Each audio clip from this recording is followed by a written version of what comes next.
The Critshow contains elements of horror, fantasy violence, and adult language. Content warnings can be found in the episode description.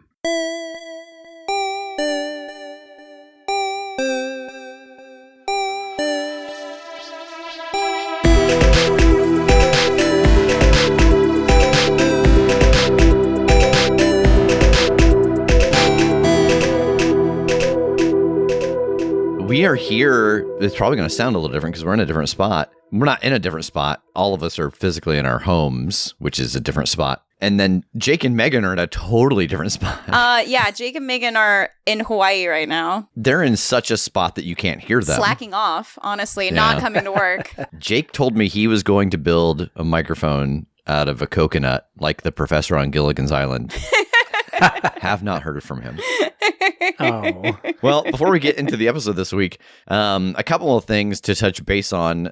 First is that we have got live stream for The Cure coming up. That will be on twitch.tv/live stream for The Cure. Our section will be on Thursday the 18th at 8 p.m. Eastern. We're going to do another one-page RPG, so they're going to give us an hour. And you all have showed up in force in the past, and we appreciate that so much. Obviously, a cause that is near and dear to many of us, both cast, crew, and listeners alike. So, again, that'll be on May 18th over at twitch.tv/livestream for The Cure. This will be our third? Our third year doing it, yeah. Yeah. So I've got all of the one-page RPGs. And I bought physical copies of them at Gen Con this last time, at least actually 3 books of them. But the physical copy has another game on the back side of that one page that's so awesome. Basically, it is that same game, but with a twist. So, for example, is it the Witch is Dead that we did the other side of? Yeah. So The Witch is Dead, which we've played on previous live stream for The Cures, as well as we have a one-shot of that on our YouTube page, is where you play witches' familiars whose witch has died, and you're trying to avenge her death by killing the witch hunter who killed her. The inverse of that, I forget what it's called. It's like little helpers or something, but you are demons that have been summoned by a witch that are trying to assist your witch in like daily tasks, and you're trying to be helpful, but because you're demons, every time you try to do something, it like immediately is like corrupted. We played that during one of our chosen weekends, and we were trying to make sure that our witch had a good first date, and it was a disaster. And like the thing about that game is that like the kind of specific what is unique about this world is that you as the demons are all super evil, and the witch that summoned you is not at all, and she doesn't want you to do bad things, but that's the only way you know how to do stuff.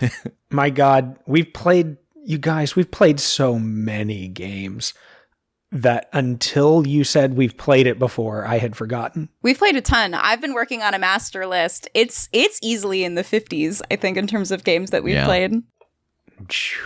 Also, the Critshow Creations. I always want to add, I want to give it too long of a name than what it actually has. The Critshow Creations Contest. Yeah, Kim, take it away. Our 5th anniversary is coming up at the end of May, and to celebrate, we are hosting another Critshow Creations contest. This is a contest where you can send us any creative work. It can be cosplay, fan art, fan fiction. We have people who are making recipes inspired by characters, people who are writing songs inspired by characters, poetry. You can knit something, you can sew something, you can bake something. I'm always going to throw in bake something because Rev really wants you to send some baked goods to the studio. I go to the studio every day to check mail. That's not true. But we have gotten some amazing submissions already. So really anything, any creative work you want, as long as it has something to do with the Crit Show, we would love to see it. And you have until Friday, May 26th to send that to us. You can either take a picture of it or send it via email to the cast, thecritshowpodcast.com. You can take a picture of it and tag us on social media at The Crit Show, and I'll find it, and you can submit it that way. Or if it's a physical item that you would like us to have, you can send it directly to the studio. And that address is on our website. But yeah, just get that to us by Friday, May 26th, and then we will pick 5 winners will be randomly selected in honor of our 5th anniversary, and they will win a bevy of prizes. And yeah, it's like my favorite contest that we do every year because it's I just love to see all of the things that you all make. We're blessed with such an incredible creative community. The submissions last year were incredible. I have something that came in, I think last Wednesday, that I cannot wait to show you all the next time we're in studio. It's wild. Awesome. I'm excited. So we have that, and then another thing. So if you are on our Patreon, you saw that in April we released our playthrough of Devil Aim for Me, which is part of our new series called Games We Want to Play, or GWIP. Whip. And that was so fun. Jake ran us through that game and we had a blast, and the response to it has been incredible. So if you are on our Patreon and you have not listened to it yet, please go ahead and do so. It's available to anyone who's backed at any tier.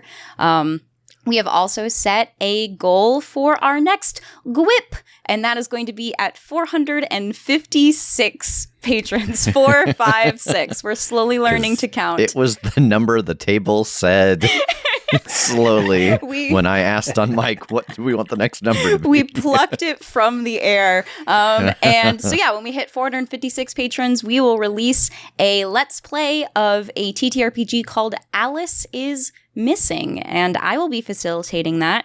That's a very cool game that I have played for a few members of the Crit Crew before. It is a silent TTRPG that is told entirely via text message, or in our case, Discord chat. Because it is silent, this installment of GWIP will not be a podcast episode because it would just be like 90 minutes of dead air. Oh, yes. Just some of us reading aloud because we can't read in our heads. And the sound of just keyboards clacking. No, we will be recording that and releasing that as a YouTube video. And we'll probably also do character creation for that as one of our Twitch streams when we get a little closer to that goal. So yeah, 456 is our patron goal for that. We have a little ways to go, but backing at any tier, no matter the dollar amount, helps us get there. So thank you. Yeah. I'm trying to think if there's any other like new business, old business, if we can call to question or... Seconded that the intro be over. It's time to let the recap roll. And as you're watching, I think you can hear it squawk a couple of times, and you hear it verbalize a few things.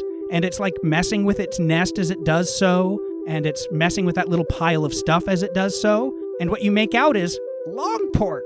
Long pork. Oh my gosh. No. All right, so alternatively, fuck this bird. They all want something, like gold or human flesh or colorful leaves. So the rest of you are trying to scramble out this window, but in your haste, it twists and catches so that it's jammed, and you're pounding on it, trying to get it open. As the door is kicked open, in walks 2 skeletons and a silver guard, and they're dragging someone that's like half walking, half stumbling. For the first time, you hear one of the silver guard speak. It cackles, this chittery sound, shakes the person that it's dragging and says, "Are these your champions? Ha ha ha!" And it drags Cotton across the floor, bruised and bloodied. Landara, you would have such a beautiful shot to take out 2 of these, maybe all 3, if Cotton weren't directly in your line of fire. You're all in the captain's quarters of the Eye of Anubis. Kim, Megan, and Jake are trying to get out of one of the stained-glass windows at the back of the room as 3 skeletons, including 1 silver guard, burst in, dragging the battered body of Cotton. Landara, you're hiding under a table with Cotton just a few feet away from you, between you and any shot you might make. Cotton blinks up at the group of you that he can see. He wheezes and a little blood flecks out of his mouth. Just run! If the Gilded Death comes, we're all dead. Are any of them carrying guns? One of the regular skeletons is carrying a flintlock, and the other two have swords. Okay, I want to throw one of my devil sticks at the gun to try and create an opening for the other two to get out a window without getting shot. I like it. Let's see a dirty trick. 9. I want to aid Okay. by tugging the rug that is on the ground and like getting them to jostle just a little bit in his direction. Amazing. Yeah, spin that bond. Jake, do you want to do it with no catch or take the ante? I think this is now a game of free cotton, so I think I'm going to take the ante because I suspect I might need it. All right. Then I think you throw this stick to distract, and Landara pulls on this rug. At the same time, the one with the flintlock raises it to fire, but is thrown off and shoots into the ceiling. But the other regular skeleton with the sword was already in like mid-stride, ready to sprint towards you. And the rug pull causes it to stumble faster and just land on you, Jake, pinning you to the floor here. You don't take any harm, but it's got you in one of its skeletal hands by the throat, pinning you to the ground. But the window is open, and both of you have a chance to get out entirely if you want to. Yeah, fuck that. I'm not leaving. What did I throw my devil stick for? Yeah, I'm absolutely taking this opportunity while there's all this chaos and distraction. I'm pulling out my crossbow. All right. Yeah, I mean, I think you both have an opportunity to do something here without a roll. I think ultimately that's the opening that Jake has given you. Oh, then I would love to whip my rapier at the skeleton that is holding Jake. Are you wanting to do it harm or get it off of him? Do it harm. Yeah, I think you swing and several of its ribs break. One of its arms clatters to the ground. It still has a hold of him, but it barely has much of itself left. A flustered skeleton sounds kind of adorable. I know. I imagine it having like a little blushy face. Yeah, like 2 little blush marks on either side of its cheekbones. Uh-huh. I'm taking a shot at the silver guard. All right. And what does your crossbow do? 2 harm piercing. Outstanding. You see chunks fly and flecks of silver hit the ground as it is staggered by the bolt. Landara, what are you doing? Peeking out from underneath this table, is one of the skeletons that came in the one that was guarding the steps down outside? It absolutely does look like that, yeah. I'm going to make a break for the door and head towards those stairs. Oh, shit. Okay. I think I could let you use your ante against them to, like, find a weakness. In this case, like, using the fray here as a distraction for you to get out. Yeah. Okay. And so you do. You are making tracks across the deck and towards the entrance. Yeah, and I'm trying to keep an eye out for a human, for Dr. White. I assume probably the only other person on here that's not bound or gagged with flesh. Yeah, well, that's fair. Wait, not bound and gagged with flesh, but flesh on their body and then bound and gagged. Oh, yes. That's yes, better. yes. Yeah. The way you said a human sounded like such a robot thing to say. You know, a human, unlike the undead me. How does Landara, being undead, react to, like, the intense smell of lots of rot? I don't think that it is undisturbing because she is undead. I think it's undisturbing because of some of the job she has done. I like that. That's fair. So as you, like, slide down these steps to below deck, it's instantly evident to you that this is like a butcher's shop for people. Like, you're seeing body parts strewn around, hanging from the ceiling, some, like, bones and things lined up on weapon racks. Like, these are femurs and skulls and rib cages and things. There are tables lined up with fresh bodies that look like they're being dissected and or cut up. But in this just main galley right at the bottom of the stairs, there's nothing else moving. Up in the captain's cabin, Jake, this skeleton is like sort of half a skeleton, but it's got you by the throat. I can't believe Landara is the only one that ran away. As far as Jake knows, I went out the window. No one saw me hide. I'm just gone. He's yelling out the window, "Bring help." I'm going to pull my flintlock up in like the little space that's left between the two of us. I'm going to try to blast this thing. All right, roll get into a scrap. God. 8. All right, as you pull the trigger, this thing is lifting you up about a foot and slamming you back into the deck right at the point that you squeeze the trigger, and you destroy the rest of this as you're slammed back down. The bones clatter around you, but you take 1 point of harm as you're slammed against the deck. That leaves a silver guard wielding a sword with some of its bones missing from Megan's shot, and one more skeleton with a flintlock. I'll take another shot at the silver guard with my crossbow. Let's see, get into a scrap. 6. I'm going to spend a point of bond with Megan to bump that up to a 7. All right, you take your shot, which staggers the silver guard again, but that gives the other skeleton an opening. He levels the flintlock and takes a shot, clipping you in the shoulder. You take 2 points of harm. Kim, what are you up to? I'm going to go ahead and roll theatrics because I think I have entered a fight. Oh, yes, you certainly have. Oh, no. That's a 5. Oh, no. And what happens with theatrics on a fail again? On a miss, describe how your entry into the fight is embarrassing. The fates pick a witness who isn't impressed. If it's your soulmate, lose all bond with them. If it's not, take restless. Oof. All right. Yeah, tell us what happens.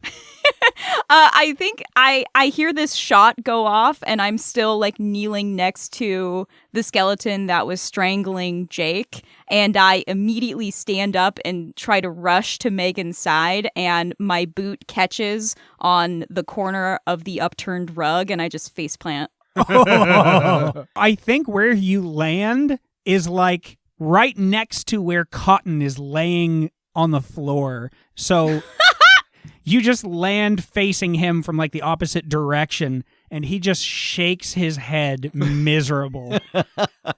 You already have Restless with the whole Jara situation, right? I do, yes. Yeah, okay, then I think you just sort of let that ride.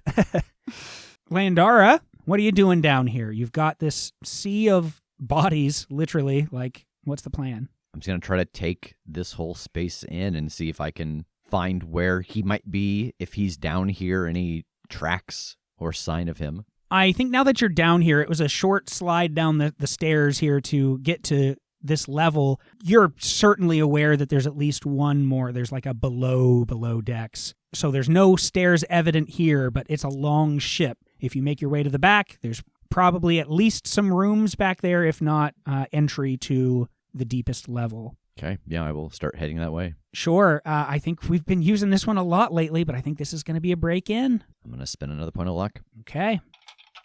12. All right. Which one do you want to pick?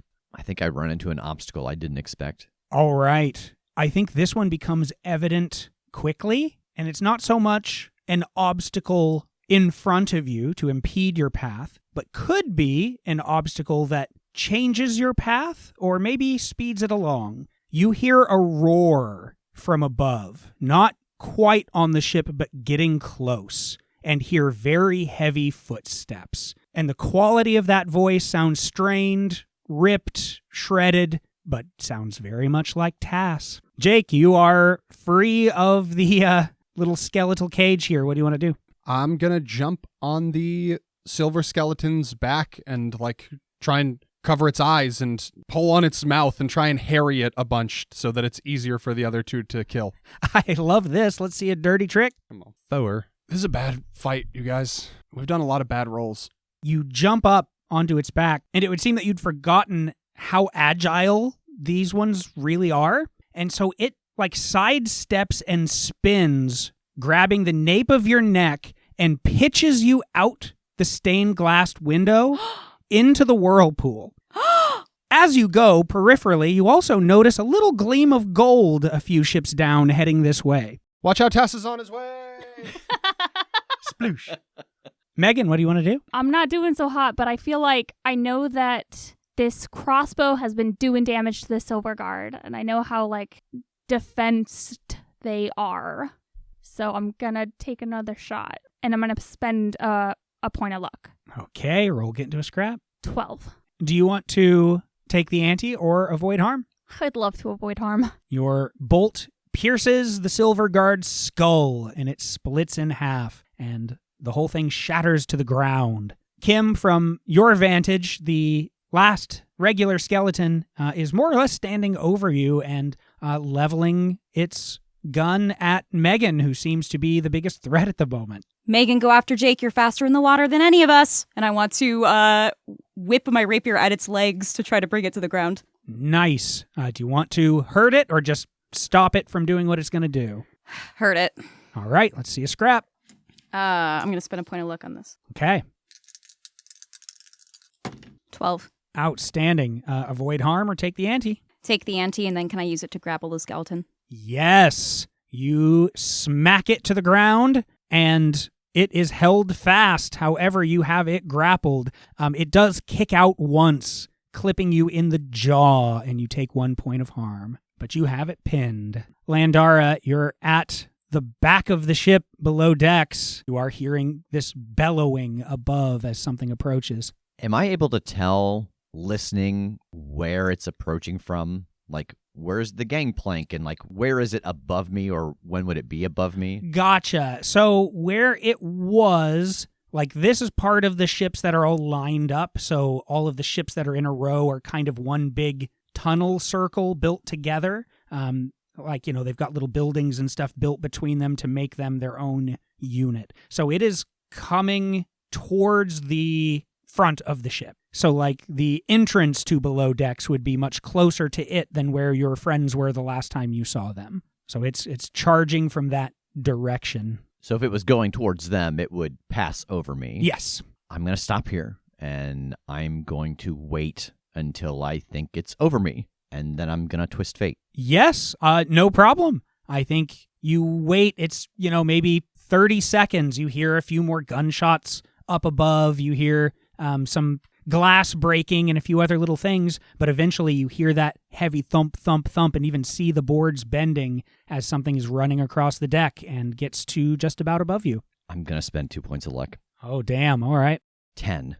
Awesome. What is your pick and what happens? I find something forgotten in my pocket, and it is the keys to the ship, and I hold them up and I double-click the lock. Oh my God. I'm stunned. Tell me what happens. Like, how does this manifest exactly? Yeah, I mean, I think it's just like it manifested in you all's world, that it just appears above and comes to the ground. Oh my God.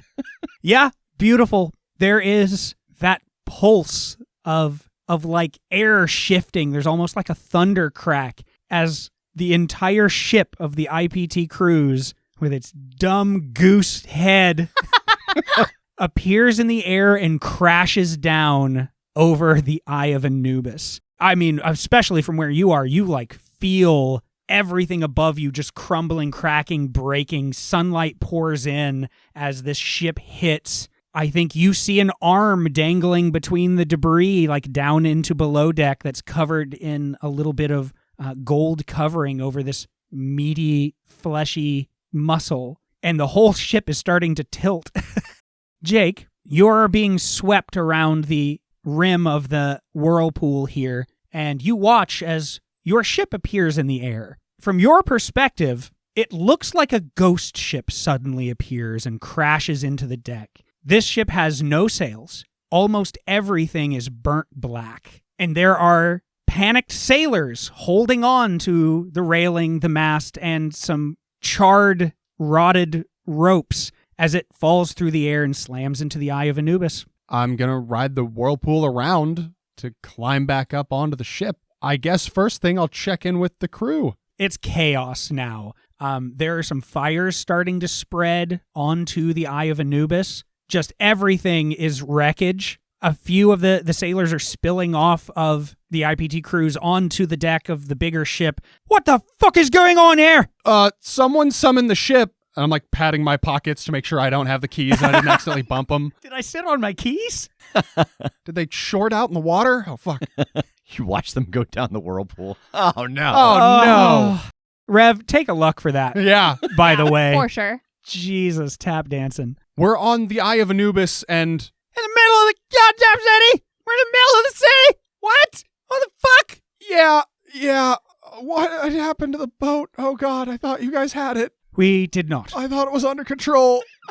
It's like, I know that summoning it didn't set it afire again. Why is it still on fire? We underestimated the spread of the flame and its speed. And Megan failed that roll. And Megan failed that roll. Don't worry about it. Okay, stay together, group up, find a defensible position. I don't know what's about to go down here, but it's going to be bad. All right. I'll get the men to the captain's quarters. No, go to the other end. Oh, all right. Yeah, get on like the forecastle or something.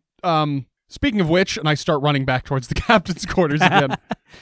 Yeah, Megan, Kim, you hear this horrible crash and feel the ship shake and tilt a bit. Jake rushes in as I'm climbing out the window to go rescue him. And it's like watching somebody leave out the window and coming back through the front door.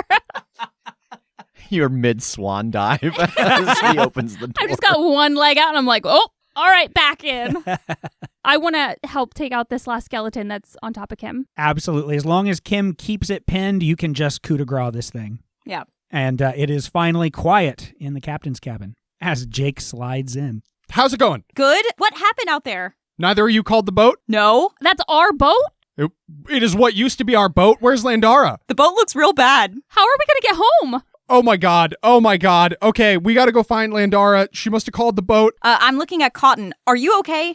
I mean, like no, but in like the grand scheme of things, like if we leave you here, are you gonna be okay? Yes, go do what you must. Oh, real quick, what can you tell us about White? He's done something to himself. He's some sort of one of his own constructs. He's added bone to himself. He has gone mad, certainly, with the things he's done to people. He changes them. He was going to do it to me. And he's changed himself. He's very dangerous. Could one of you cut my bindings, please? Oh, yeah. Shit, yeah. I'll Wait, do no, it. I can't. I don't have a knife. I do. You cut his bonds, and he immediately rolls onto his back and holds his hand, his gloved hand, and he seems to be massaging it like he's in pain. Just go. If I get my strength back, I'll join you, but I'm not sure I can stand on my own. You have to take him out. If the Guild of Death is still coming, make sure you attack it before it challenges any of you, because it can draw your attention. It can make you stop fighting it while it takes on one or the other of you.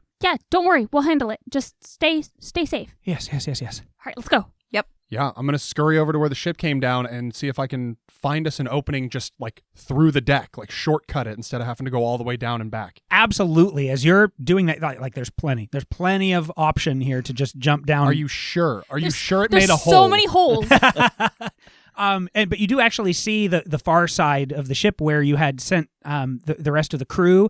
They're coming back up the steps, and you can hear Edwin like, nope, don't go down that. Nope, no. Horror show down that. Don't go. Captain's cabin is good now. Go, trade. Make up your fuck. What the fuck is happening? And they rush across. Yeah, we'll rush past them. High fives and booty slaps on the way. Yeah. Good game. Good game. Landara, you can hear like the shouts above, the concern, and eventually the footsteps as you see a little monkey face inspecting the cracks, and your team ready to jump down. Hey, Ah! Lady, what did you do? stopped the Guild of Death. What? And I point to like the arm that's dangling out from underneath the ship, hanging down below decks. Oh, man. He was here. Okay, good plan then. Good job. I smell like a lot of ash. The ship was toast. Oh, God, I was thinking like sturdy hull, and I didn't realize it was still ablaze. Yeah. Brittle and burnt. So we'll have to figure that out. I mean, I don't know. It might be a moot point now. Is this as far as you've made it? Yeah, there's a set of doors down here at the end. I think he's down there. Okay, well, Cotton told us that White has turned himself into one of his constructs. Like, it's not just going to be a guy. It's going to be like a scary skeleton thing. Oh, this is disgusting. Yeah, don't go back that way. It's like an abattoir. Well, he certainly knows we're coming, but no time like the present, I guess. All right. I'm going to pull the gun from off my back and start walking down the hallway. Yep. All right. You make it to this door and down the stairs. There is a long hall with one final door that you can judge is probably halfway down the length of this massive ship. And that door is open. You see a soft green light coming from inside in the darkness.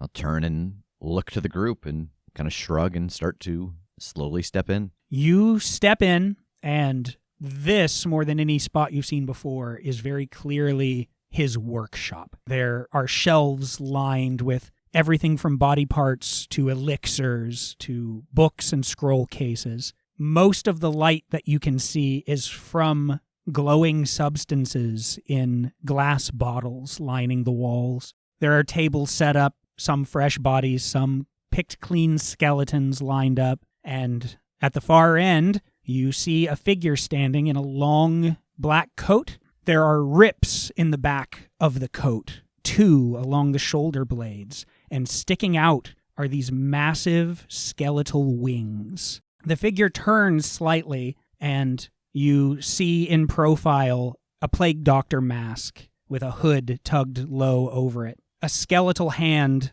raises, holding a glass vial filled with some sort of green liquid, and there's a dark green vapor pouring out of the top of the vial. Are the wings bird-like? In shape, in material, like what are you... Like, are they feathered? Or are they like bat wings? Or are they all skeletal? It's all skeletal. Like there's no membrane or feather or anything in between. It is literally like a bird's skeleton in the shape of the wings. So they're just like each of the fingers of them, so to speak, are... like a Halloween decoration of a... Kinda, yeah. And I mean, I think taking a moment to look at them, you can see what they're made up of are most certainly various human bones. Oh, you've made it. He turns fully and shrugs his shoulders a little, and the massive wings spread out. He tilts his head, every gesture very bird-like. I wasn't expecting you this soon, and certainly not all of you in one piece.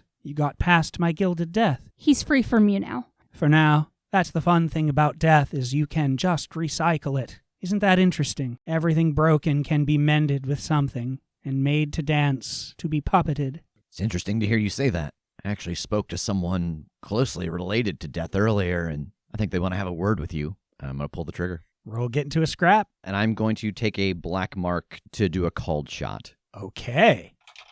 10. Okay. And I will pick crippled for my tag, specifically going for the wings, and that is 2 harm.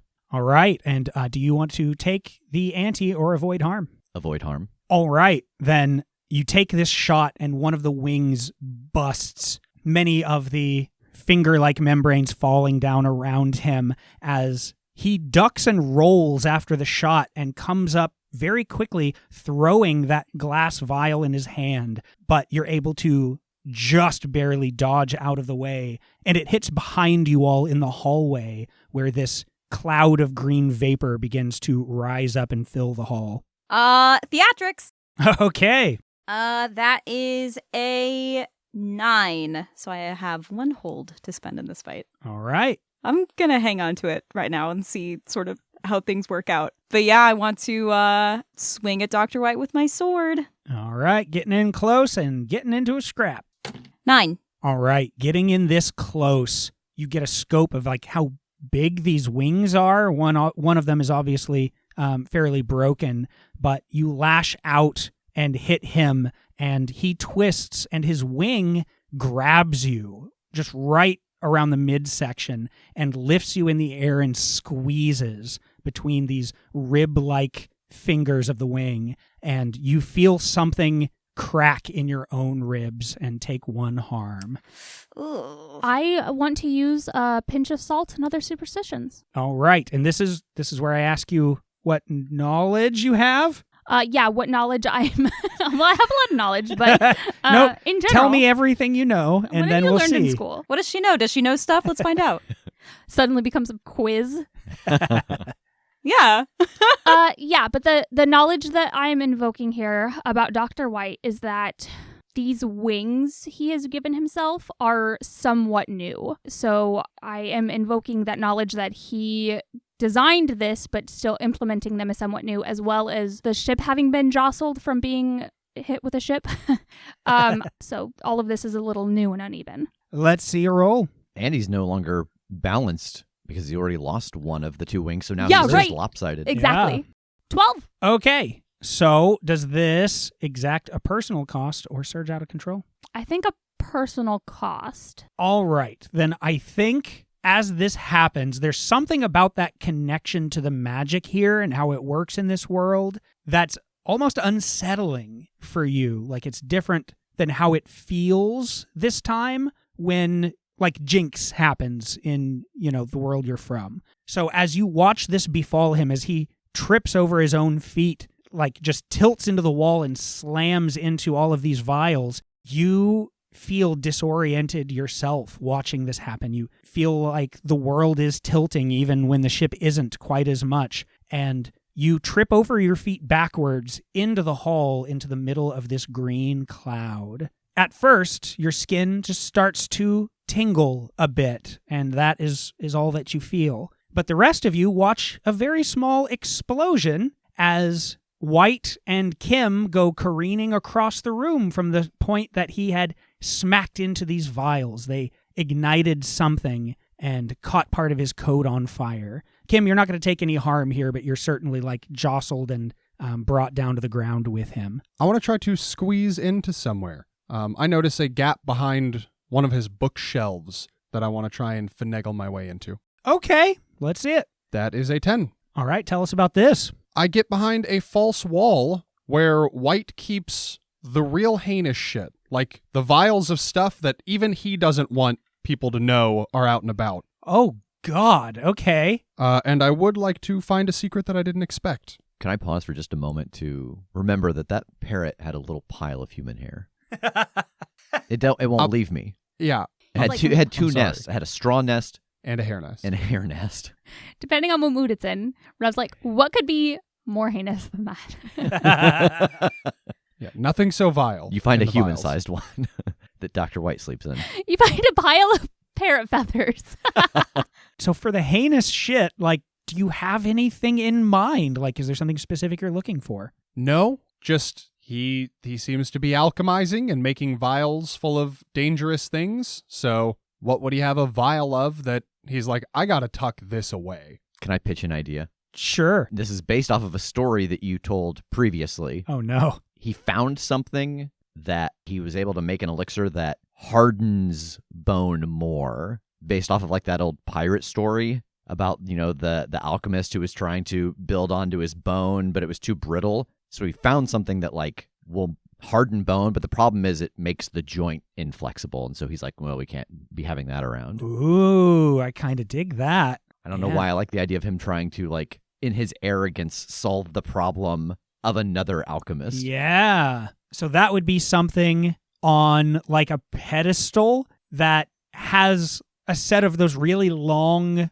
metal tongs next to it. The kind of thing that you don't want to get too close to, or someone that you could see had a skeletal hand and these skeletal wings. Obviously, he doesn't want to handle that too closely. Adversely, I'd say there's also some very strong acids and things back there as well. And a thing that you don't expect, I think that you find a painting back here as well, tucked into a little corner. And it's a painting of a young girl that you recognize as Malia, Ori's sister. And this painting is set with a background of this beautiful mountain range. And it is at night with the moon shining over her. I think I can't help but, like, hesitate at that for a second. I'm, like, looking over all these things, and I look at that one, and I kind of, like, do a double take and cock my head, and then figure I'll have to worry about that in a minute. Is the terrible bone solidifying elixir only dangerous if it touches bone? Or is it dangerous if it touches flesh? Oh, buddy, I have to assume it's dangerous if it touches anything.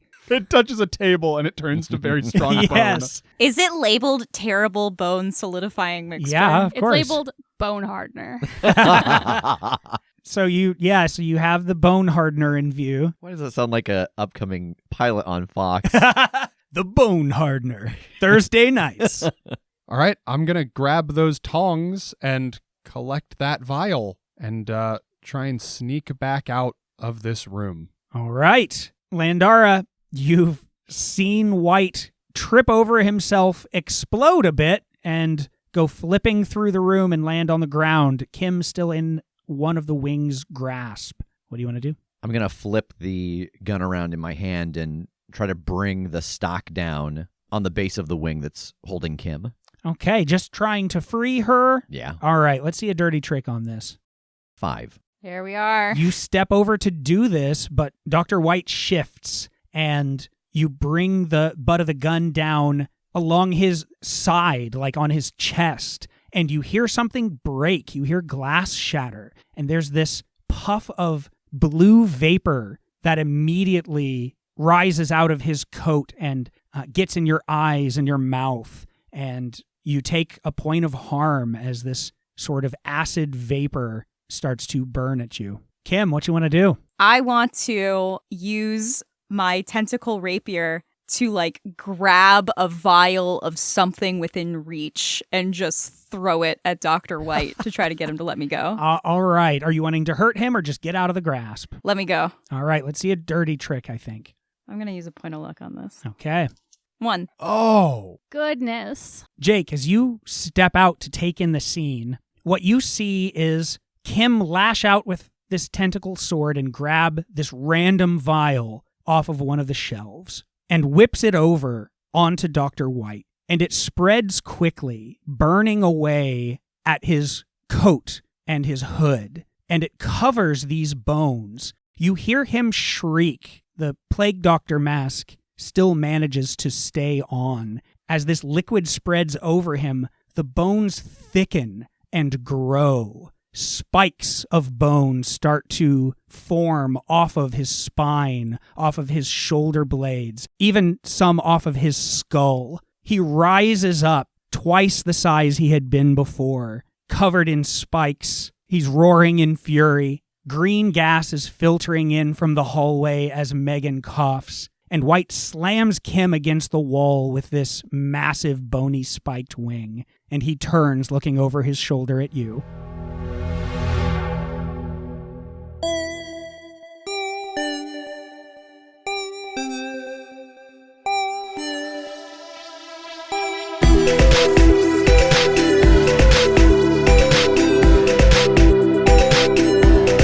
The Critshow is a Critshow Studios production, edited and produced by Brandon Wentz with music by Jake Purley. You can find more information about us at thecritshowpodcast.com. To keep up to date with upcoming live shows, contests, and other special events, follow us at The Crit Show on Facebook, Instagram, and Twitter. For even more weekly content, join us at patreon.com/thecritShow.